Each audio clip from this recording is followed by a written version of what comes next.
loncat, dia masuk dalam air, hampir tenggelam, aku angkat, tapi saking paniknya dia nyakar-nyakar. Awalnya nggak apa-apa, karena yang kecelakaan baru tangan doang. Akhirnya aku ambil anduk, aku selimutin dia dengan anduk, tapi dia nggak mau stay di anduk.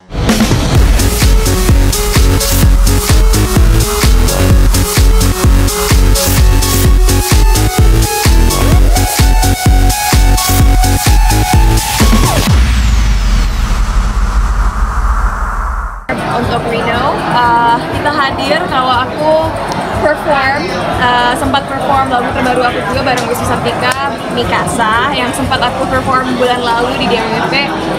Jadi ini kedua kalinya perform lagu itu dan perdana perform untuk tahun 2025. Iya, jadi kita berdua hadir juga untuk ngasih lihat beberapa fitur dari Oppo Reno 13 yang kebetulan kayak cerita bilang barusan launchingnya hari ini juga. Dan menariknya tentang launching produk ini juga ini pertama kalinya aku dan Vasco bekerja sama dalam sebuah iklan. Mungkin kalau series udah pernah 2 kali ya, dulu Daniel Nicolette juga baru-baru aja beberapa bulan yang lalu Dendam series action pertama kita. Tapi kalau iklan ini pertama kali dan kebetulan konsepnya juga cukup romantis karena tagline-nya kan butterfly romance on hand gitu. Jadi mungkin yang biasanya aku kalau syuting sebuah iklan yang ada lawan main cowoknya aku harus berakting untuk bahagia. Kalau kali ini lebih gampang karena orang yang ada di hadapan aku memang aku suka, jadi nggak usah acting gitu.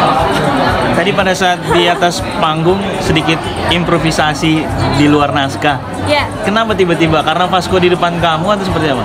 Aku tipe orang yang memang nggak suka ngikutin naskah.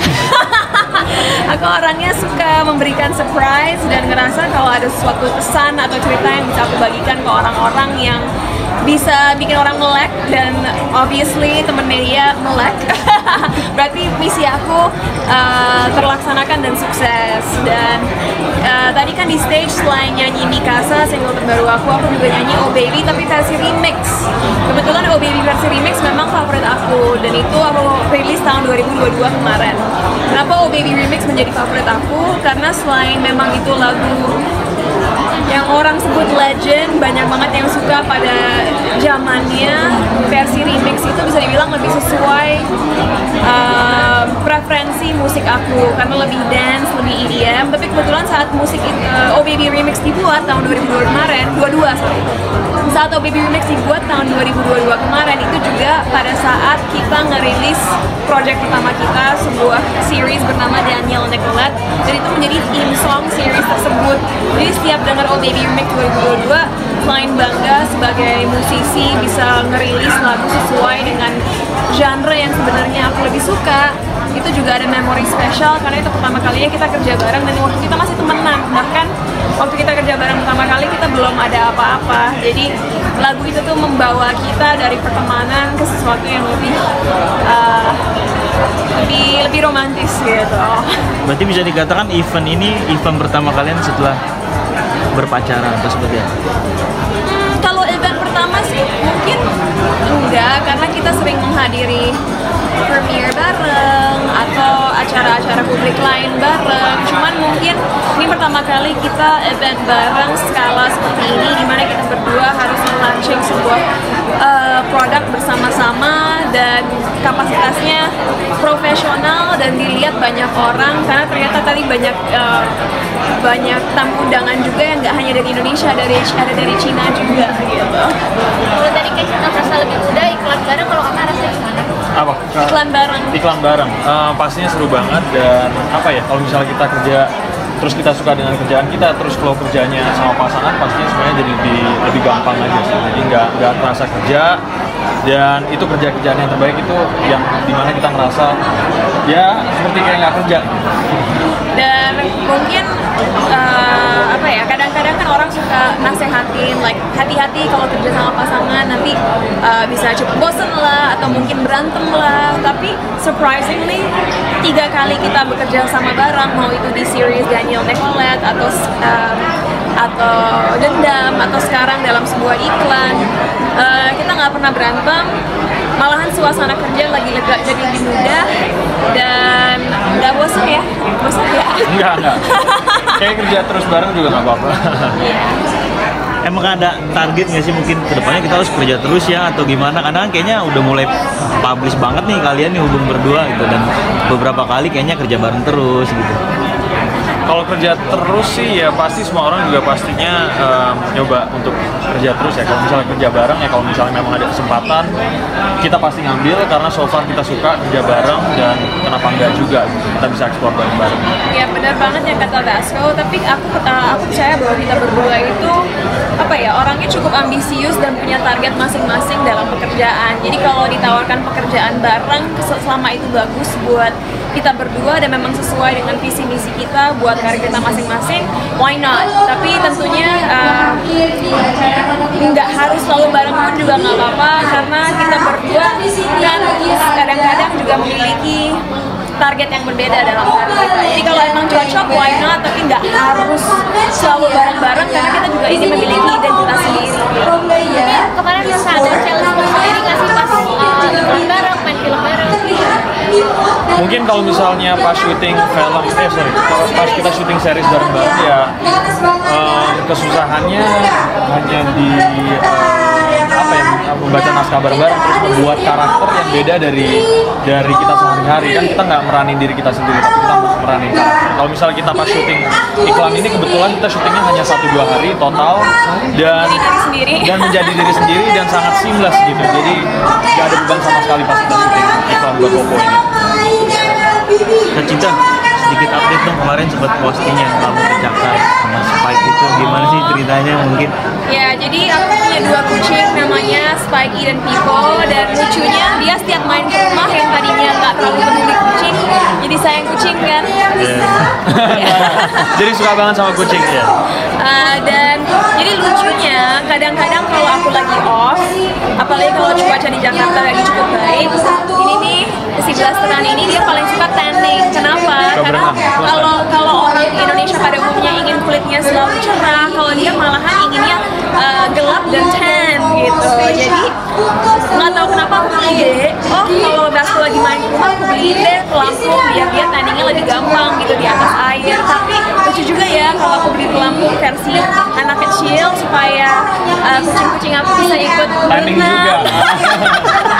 Karena aku tahu kucing nggak suka air, aku tahu itu. Tapi kebetulan kucing-kucing aku tuh playful banget dan punya kepribadian yang nggak takut. Jadi aku berpikir ya coba-coba aja kali ya. Akhirnya aku beli pelampung versi anak kecil 3-5 tahun. Nah, saat aku coba-coba taruh Spikey yang paling kecil di atas ban, dia awalnya diem.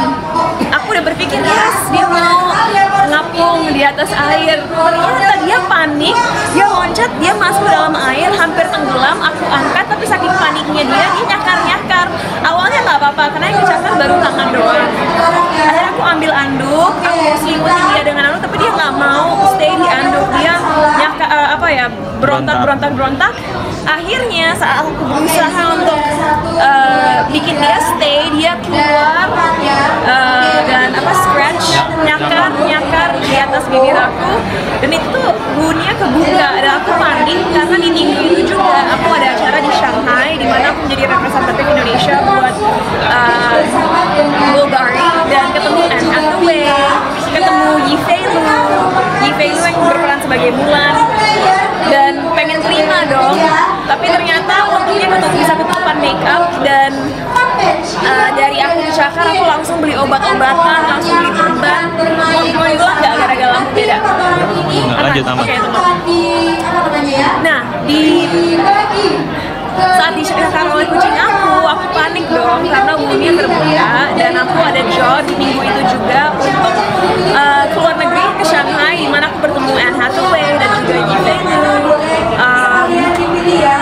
Untungnya tapi di hari itu juga dia ngeliat aku nangis, kita langsung beli alkohol untuk bersihin bakterinya, langsung pakai obat-obat untuk meminimalisir bekas luka, dan sekarang tanpa makeup udah hampir hilang. Berarti pada saat mencoba itu Pasko lagi nggak ada? Lagi ada, tapi udah ngapung di atas kolam berenang, dan aku lagi ngetes taruh kucing aku di atas batu gitu. Berarti panik dong kamu Pasko? Dia nggak panik, dia diam aja, dia hanya yang what's wrong babe? Terus aku saat lihat kaca, Nggak, jadi cinta waktu itu pas dia ngeliat kaca tuh dia langsung mikir apa ya, kalau lukanya tuh dalam banget. Padahal aku bisa ngeliat mukanya Cinta, dan dari mata aku sih nggak sedalam itu ya. Mungkin dia memang ada ketakutannya sendiri karena dia tahu kalau besoknya udah mau berangkat ke Shanghai gitu. Jadi lebih takut lagi di situasi itu. Ayo nangis, kamu sedih nggak lihat aku nangis? Pastinya sedih. Sesedih apa? Mau jawabannya sedih banget. Kasian kan? Kasian dong pasti. Tapi trauma nggak sih Kak, nggak mau lagi ngajak Aku nggak akan pernah ngajak kucing-kucing aku berenang lagi, that's for sure. That was a stupid idea. Tapi aku merasa kucing-kucing aku itu punya rasa sedih dan juga nyesel sudah menyakiti aku, karena mungkin sejam 2 jam setelah itu terjadi, Sparky saat dipeluk kalem, diam, dia tahu dia udah berbuat salah terhadap mamanya gitu. Fasko berubah nggak jadi nggak suka kucing lagi apa gimana? Ya, aku masih suka kucing banget sekarang. Kebetulan karena sekarang Cinta udah punya Spidey dan Timo, aku jadi tahu kalau apa ya, kalau kucing itu punya kepribadian juga, dan mereka memiliki sifat dan karakteristiknya masing-masing yang menurut menarik. Kak, tambahan kemarin kan sempet update kamu pakai make up yang film Malangan itu ya. Oh, topeng Malangan. Itu gimana sih film kamu dan di make upnya 1 jam lamanya begitu gitu gimana? Aku sempat lihat gambaran gak sih kalau Ya. Jadi bersyukur banget kemarin film aku Panggilan Minggit 2 udah nembus 1 juta penonton. Jadi pengorbanannya terbayar dan worth it. Dan ya memang karena film Panggilan Minggit 2 ini diambil dari kisah nyata yang terjadi di Surabaya. Oleh karena itu budaya yang kita angkat juga budaya Jawa Timur, dan kebetulan di film itu aku dan yang berperan sebagai adik aku Kalista Arum, kita harus belajar tari Malangan yang berasal dari Malang. Nah, saat karakter aku ceritanya kesurupan, itu harus dipasang prostetik untuk terlihat seperti topeng Malangan, dan itu memang pemasangannya 1,5 jam, pelepasannya hampir 1 jam. Jadi setiap hari kalau harus pakai topeng itu tuh hampir 3 jam hanya dihabiskan untuk memasang dan lepas topeng. Walaupun memang nggak selalu nyaman buat aku saat kita ngambil project film, we just have to be professional dan nggak merasa risih atau ribet, karena itu memang bagian dari karakter aku, dan itu yang membuat filmnya juga unik, dan saat orang nonton tuh berpikir wow ini beda ya. Jadi kalau misalnya Luna waktu menjadi Susana aja bisa 8 jam di kursi untuk jadi Susana, atau di film Wicked di mana Cynthia Erivo menjadi Elphaba, dia di cat hijau dan pakai prostetik itu pun 4 jam 5 jam ya. 1 sampai 2 jam masang prostetik no big deal lah. Malahan aku beruntung nggak harus duduk selama itu di kursi. Ya. Berarti ini pertama buat kamu pakai Udah pernah. Aku pakai prostetik udah pernah beberapa kali. Jadi udah tahu rasanya di molding mukanya dan pakai lem dan lain sebagainya di muka udah bukan sesuatu hal yang nggak familiar. Ini paling lama Kak? Apa sebelumnya ada yang lebih lama prosesnya? Ya cukup mirip-mirip sih prosesnya, jangka waktunya. Jadi mungkin let's see, kalau kedepannya aku dapat project yang lebih menantang lagi, siapa tahu aku bisa lebih lama duduk di kursi hanya untuk nge-achieve look yang dibutuhkan buat karir aku. di tahun ini kan akan ada gebrakan apa mungkin dari seni karir atau yang lain? Gebrakan apa ya tahun ini? Ya, Din, aku bersyukur banget awal tahun sudah dimulai dengan sebuah acara yang luar biasa, di mana aku diberi kesempatan untuk ngobrol langsung dengan Anne Hathaway, dengan Yifei Liu yang seperti kita semua tahu udah punya karir yang luar biasa besar secara internasional. Bukan minggu depan, bulan depan pun aku akan terbang lagi ke Italia karena ada acara serupa. So let's see what happens. Tapi aku nggak pernah mau ngomong sebelum aku tahu kepastian, karena aku lebih pilih untuk nge-surprise teman-teman aja. Jadi doain aja 2025 ini gebrakannya lebih luar biasa lagi daripada tahun lalu. Pasko, banyak yang nanya kapan nih seriusin cinta? Gimana kalau tanggapannya? Banyak yang nanya netizen. Kalau misalnya melihat orang kedekatan kalian. kalau misalnya orang pacaran pasti pertanyaannya mau itu public figure mau nggak, pasti dari keluarga tanyaannya juga kapan seriusin dan lain-lain. Tapi kalau dari aku sendiri pastinya aku minta doanya aja, terus ya. Aku rasa aku sama sama Basko punya prinsip yang sama. Tentu kita pacaran sekarang bukan main-main hanya untuk having fun aja ya. Kita berusaha mengenal satu sama lain, dan dalam 2 tahun kita pacaran tuh kita benar-benar berusaha mengerti apa sih prioritas kamu, apa sih value kamu, bagaimana kamu memandang A, B, C, D, E. Itu kita percaya itu semua tuh harus kita ketahui tentang satu sama lain dulu sebelum kita ke tahap yang lebih serius. Karena kan bahaya juga kalau kita ke tahap yang lebih serius tapi ternyata kita tidak mengenal partner kita segitunya, nanti malah permasalahannya datang saat udah serius. Itu kan bahaya. Mendingan semua diomongin sekarang, semua perbedaan, semua kesamaan kita ngomongin sekarang, supaya kalau suatu hari nanti masuk ke jenjang yang lebih serius, kita bisa meminimalisir apapun masalah atau kejutan-kejutan yang ada ke depannya. Cukup? Alright. Foto dulu, foto. Thank you.